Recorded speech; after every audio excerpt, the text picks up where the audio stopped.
Halo sobat-sobat semua, kembali lagi di channel Behold. Kali ini saya akan melanjutkan merangkum alur cerita film Pokemon Horizon. Liko dan Roy mengadakan latihan bersama gym leader terkenal region Galar. Setelah melalui berbagai petualangan, Liko dan kawan-kawan akhirnya tiba di region Galar.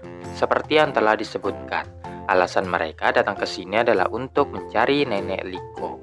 Mereka tiba di Motostock City, di mana Liko dan Roy kagum dengan pemandangan kota yang dipenuhi mesin mekanik. Propriede dan Murdoch juga datang, menghidangkan secangkir kopi untuk menemani mereka melihat pemandangan tadi. Propriede memutuskan untuk melanjutkan perjalanan ke Hammerlock City lewat darat saja, karena tidak ingin mengambil resiko ditemukan oleh The Explorer jika mereka terbang menggunakan kapal Prepasagi. Namun saat mereka mendarat, ternyata kereta menuju kota masih dalam perbaikan. Oleh karenanya mereka terpaksa menunggu sampai selesai. Dan Propriede mengizinkan teman-temannya melakukan apa yang mereka suka. Oreo bilang ingin mencari suku cadang. Sedangkan Murdoch mengajak Liko dan Roy untuk pergi berbelanja bersamanya. Selain itu, Dot juga berpesan untuk membelikan permen kapas Slurpup yang rencananya akan digunakan dalam video Nidoti. Mereka pun berangkat ke kota. Selagi Liko membantu Murdoch berbelanja, Roy menanyakan kepada setiap orang tentang keberadaan Shiny Rayquaza. Namun tak satu pun yang pernah melihatnya. Meskipun begitu, Roy disuruh untuk mendatangi gym leader bernama Kabu yang berasal dari Hoenn. Dan karena cerita tentang Rayquaza berasal dari daerahnya, mungkin gym leader tersebut bisa memberi mereka petunjuk. Murdoch lalu mengatakan mereka akan pergi ke sana setelah membeli permen kapas yang direquest oleh Dot tadi.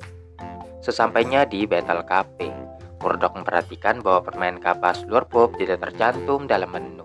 Setelah melihat pertandingan yang berlangsung di sebelah, ternyata cara untuk mendapatkannya adalah dengan mengalahkan pembuat kue bernama Michelle. Entah kenapa Murdoch malah menyembunyikan wajahnya saat melihat Michelle. Rupanya Michelle kenal dengan Murdoch. Dan dilihat dari tingkah lakunya, nampaknya mereka berdua memiliki hubungan yang tidak baik, sehingga Michelle menolak untuk bertarung dengannya apapun alasannya. Murdoch mengungkapkan dulunya mereka merupakan teman baik, tapi itu sudah lama sekali. Bahkan Murdoch juga sudah tidak mau berhubungan lagi dengannya. Atas desakan Liko dan Roy, Murdoch pun mulai menceritakan masa lalunya. Ketika masih muda, mereka bekerja di sebuah toko yang didirikan bersama, di mana mereka bersaing untuk membuat kue terenak. Dengan Murdoch membuat kue ruby, sedangkan Michelle membuat kue matcha, untuk membuktikan kue mana yang paling disukai banyak orang. Terlepas dari itu semua, mereka ini adalah teman akrab. Sampai suatu hari, Milcery berevolusi menjadi Alcremie Ruby Swirl, yang mana hal ini sangat menguntungkan bagi Murdoch, karena bahan itu pas untuk pembuatan kuenya. Sedangkan Michelle tidak bisa menggunakannya karena bahannya berbeda. Dan karena hal itu, orang-orang lebih memilih kue Ruby Murdoch yang enak ketimbang kue matcha Michelle. Michelle pun mulai frustasi karena dikalahkan Murdoch, sehingga ia melampiaskan kekesalannya kepada Alcremie. Hal ini akhirnya menimbulkan pertengkaran di antara keduanya. Dan sejak saat itu, Murdoch memutuskan hubungan pertemanannya dengan Michelle. Murdoch akhirnya paham bahwa sebenarnya Michelle ingin Milcery berevolusi menjadi Alcremie Matcha Cream. Tapi semuanya sudah terlanjur, dan Murdoch tidak tahu apa yang harus dilakukan untuk memperbaiki hubungannya dengan Michelle. Liko yang menyadari Michelle menguping pembicaraan mereka serta melihat Alcremie yang nampak sedih, lalu menegaskan Murdoch untuk menemaninya bertarung melawan Michelle. Meskipun ragu-ragu, Murdoch akhirnya menyetujui hal ini.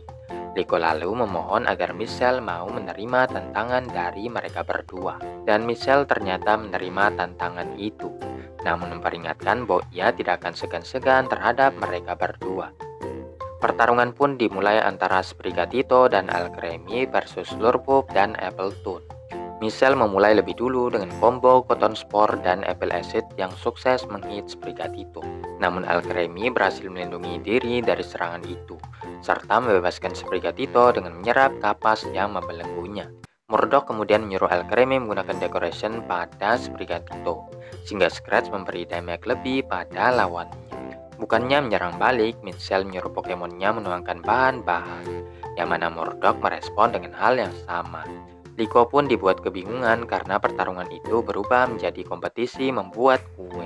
Namun menyaksikan mereka bahagia saja sudah cukup bagi Liko. Atas permintaan Murdoch, Liko menambahkan sentuhan terakhir pada kue dengan memerintahkan Sprigatito Lipek. Setelahnya mereka pun duduk kecapean sehabis membuat kue. Hasilnya terbayarkan karena semua orang begitu menikmati kue yang enak itu. Murdoch meminta maaf kepada Liko karena pertarungan tiba-tiba saja dihentikan. Akan tetapi Liko justru senang dengan kejadian yang tidak terduga ini. Liko menunjukkan kepada mereka betapa bahagianya Alcremie karena Pokemon itu hanya ingin membuat kue bersama mereka berdua lagi, sama seperti dulu. Murdoch akhirnya mengakui kesalahannya dan minta maaf kepada Michelle. Namun Michelle malah masuk ke dalam seolah tidak memperdulikannya. Tapi ternyata ia kembali dengan sepotong kue matcha yang katanya masih membutuhkan sesuatu. Michelle lalu minta Alcremie menuangkan sedikit krimnya. Dengan begitu kue itu telah sempurna. Michelle juga mengakui bahwa ketidakmampuannya memadukan krim Alcremie dengan kue-kuenya hanya karena kurangnya pengalamannya saat itu, dan menawarkan kue tersebut kepada Murdoch sebagai tanda permintaan maafnya sendiri. Kedua pria itu lalu berpelukan sambil menangis untuk merayakan persahabatan mereka yang kembali terjalin. Liko dan Roy pun tahu ternyata orang dewasa juga bisa menangis. Sementara itu seorang pria memperhatikan semuanya dari meja tempat duduknya, yang ternyata itu adalah gym leader Kabu yang mereka cari-cari selama ini. Langsung saja orang-orang mengerumuni gym leader yang terkenal itu, yang kebetulan mampir karena mencium aroma wangi dari kafe ini. Kabu memuji kemampuan Liko yang bisa mengendalikan Pokemonnya dengan sangat baik. Murdoch lalu mengingatkan Roy untuk menanyakan Shiny Rayquaza. Namun saat Roy hendak melakukannya, Kabu harus melanjutkan langkahnya lagi, dengan Liko dan Roy yang mengikutinya dari belakang. Sesampainya di depan gym, mereka berdua disambut oleh gym trainer bernama Wakaba, yang memberitahukan bahwa Kabu merupakan gym leader spesialis tipe api, lalu membimbing mereka untuk masuk ke dalam. Roy menanyakan orang seperti apakah Kabu itu. Yang dijawab oleh Wakaba, Kabu merupakan pekerja keras, tidak pernah melewatkan latihannya sedikit pun, dan sangat kuat sekali. Wakaba sangat mengaguminya, dan berharap suatu hari bisa menjadi gym leader juga. Walaupun belum lulus dari tes yang diberikan, Wakaba akan terus mencobanya. Liko juga mengamati seberapa besar kesamaan yang dimiliki Roy dan Wakaba. Mereka lalu bertemu dengan Kabu, yang sedang melakukan beberapa peregangan. Liko dan Roy menyampaikan bahwa mereka mencari Shiny Rayquaza, di mana Kabu dan Wakaba sempat kaget saat mendengarnya. Roy lalu menunjukkan Ancient Pokeball, tempat Shiny Rayquaza itu seharusnya berada. Namun sekarang Pokemon legendari itu pergi entah kemana. Baik Liko maupun Roy ingin mengetahui lebih banyak tentang Pokemon legendari yang telah membawa petualangan mereka sejauh ini. Kabu bilang untuk menangkap Shiny Rayquaza tentunya pertarungan tidak akan bisa dihindarkan, dan menanyakan apakah mereka yakin bisa mengalahkan Shiny Rayquaza. Liko dan Roy menegaskan mereka bisa melakukannya. Melihat tekad mereka yang kuat, Kabu lalu mengadakan tes untuk menguji kemampuan Liko dan Roy. Kemudian Kabu memanggil sekelompok Litwick yang memenuhi arena. Ini merupakan latihan dasar untuk memperkuat move Sprigatito dan Fuecoco. Peraturannya cukup simpel. Mereka hanya perlu membidik lilin yang ada di kepala Litwick. Liko harus memadamkan apinya, sedangkan Roy harus menyalakan api itu. Siapa yang berhasil melakukannya lebih cepat pada setiap Litwick dinyatakan sebagai pemenangnya. Ketika latihannya dimulai, Sprigatito dan Fuecoco mulai melancarkan Lipek dan Ember ke arah Litwick, yang ternyata bisa menghindar ke dalam semak-semak. Sampai kemudian Roy berhasil mengenai satu Litwick setelah Fuecoco berulang kali melancarkan Ember. Di sisi lain, Liko yang tahu Lipek saja tidak akan cukup untuk memadamkan api, mulai bereksperimen dengan move Pokemonnya. Sprigatito mampu melancarkan Lipek dengan berbagai komposisi yang memudahkannya untuk menghit Litwick. Kabu dan Wakaba sangat terkesan dengan kerjasama Liko dan Sprigatito. Sedangkan Roy mulai panik karena tertinggal skor sangat jauh. Roy menyuruh Fuecoco melancarkan Ember secara terus-menerus sampai Pokemon tersebut ambruk. Dan setelah dicek, ternyata ia hanya kelaparan. Latihan pun dihentikan sejenak untuk memberi makan para Pokemon. Roy menyadari dirinya adalah trainer yang gagal. Namun Kabu menyemangatinya bahwa kegagalan merupakan guru yang terbaik. Kabu banyak mengalami kegagalan, tapi tidak menghentikannya untuk terus mencoba dan meyakinkan Roy untuk jangan cepat menyerah. Setelah Roy mendapatkan kepercayaan dirinya lagi, latihan pun dilanjutkan. Liko menyuruh Sprigatito menggunakan Lipek seperti sebelumnya, yang terbukti sangat ampuh. Roy pun mulai berpikir apa yang sebaiknya dilakukan agar bisa menyusul. Setelah bernyanyi sebentar, Roy akhirnya tahu di saat seperti ini Ember Fuecoco juga semakin kuat. Roy dan Fuecoco dengan cepat membalikan keadaan dengan menyalakan Litwick yang baru saja dipadamkan oleh Sprigatito. Sesaat kemudian latihan itu semakin intensif saja. Karena perlahan tapi pasti Roy dan Fuecoco mulai membalap Liko dan Sprigatito. Liko dan Sprigatito mencari target baru, yaitu beberapa Litwick yang sedang berkumpul. Di saat yang bersamaan, Liko juga senang karena Roy kembali bersemangat. Beberapa menit setelahnya, Roy memenangkan latihan tersebut dengan skor yang sempurna.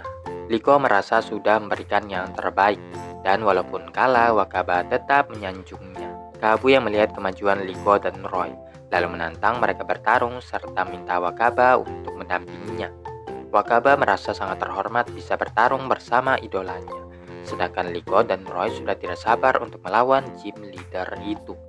Pertarungan diadakan di arena bagian dalam, di mana Pokemon yang dimainkan antara lain Centicorns dan Rolycoly versus Sprigatito dan Fuecoco. Roy merintahkan Fuecoco Ember ke arah Centicorns, yang sayangnya bisa di-cancel dengan ability Flash Fire, membuatnya kebal terhadap serangan tipe api. Hal yang sama juga terjadi saat Liko merintahkan Sprigatito Lipek, dan serangan itu sama sekali tidak berpengaruh terhadap Centicorns. Kabu lalu merintahkan Centicorns menyerang dengan combo Flame Wheel dan Bug Bite, yang untungnya masih bisa dihindari. Sementara Wakaba yang terintimidasi hanya bisa menyaksikan tanpa bisa berbuat apa-apa. Kalau belum bisa mengalahkan Centicorns, tentunya mereka belum layak mengalahkan Shiny Rayquaza, kata Kabu. Sehingga Liko dan Roy memutuskan untuk mengadakan serangkaian combo. Liko merintahkan Sprigatito untuk membutakan Centicorns dengan Lipek, kemudian menerjang bersama Fuecoco masing-masing menggunakan Quick Attack dan Tackle. Namun Kabu mampu mengatasinya dengan Centicorns Flamethrower, membuat Sprigatito dan Fuecoco terlempar ke belakang lagi. Selagi Liko mengkhawatirkan Sprigatito yang terluka, Roy masih belum menyerah. Roy mulai bernyanyi yang memberi Fuecoco kekuatan untuk bangkit lagi. Kabu lalu merintahkan Centicorns Flamethrower, yang sebisa mungkin dibalas Roy dengan Fuecoco Ember. Tak disangka-sangka Fuecoco mempelajari Flamethrower. Bagaimanapun juga, itu masih belum cukup untuk mengalahkan Centicorns, yang Flamethrower-nya jauh lebih kuat dan bisa melumpuhkan Fuecoco. Roy tetap bangga dengan Pokemonnya karena telah mempelajari move baru. Dikarenakan Roy sudah tidak bisa bertarung lagi, Kabu menyerahkan sisanya kepada Wakaba. Anggap saja sebagai latihan sebelum dirinya diangkat menjadi gym leader. Wakaba sangat bersemangat sekali dan memerintahkan Rolycoly Smackdown. Liko menyuruh Sprigatito menghancurkan bebatuan itu dengan Lipek. Selanjutnya Wakaba merintahkan Rolycoly untuk menggunakan Rapid Speed, yang mana Sprigatito menghindar dan memukul mundur Rolycoly dengan Lipek. Ketika Liko hendak menghabisi lawannya, Wakaba bertekad akan memenangkan pertandingan agar bisa mewujudkan impiannya. Menyadari akan hal itu, Liko tiba-tiba saja menyerah dan membiarkan Wakaba yang menang. Bukannya senang, Wakaba justru jengkel. Menurutnya Liko sengaja melakukan hal itu, dan kemenangan seperti ini tidak akan berarti apa-apa. Oleh karenanya Wakaba pun kabur. Kabu membicarakan sifat Liko yang terlalu berbelas kasih terhadap lawannya. Itu bisa dilihat saat Liko membiarkan Roy menang di pertandingan sebelumnya.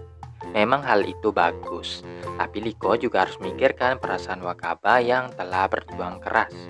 Liko langsung menemui Wakaba untuk meminta maaf, yang juga mengakui kesalahannya terhadap Liko. Kabu sangat puas dengan perkembangan mereka semua, dan mulai menceritakan pertemuannya dengan Shiny Rayquaza. Kabu melihat Pokemon legendari terbang di atasnya, menuju barat tepatnya ke Tambang Galar. Informasi itu disampaikan ke anggota Racing Voltaker lainnya, yang setuju untuk pergi ke sana sebelum melanjutkan perjalanan ke Hammerlocke City. Pada malam harinya, Liko masih memikirkan perkataan Kabu, yang memintanya untuk memilih jalannya sendiri sebagai seorang trainer Pokemon.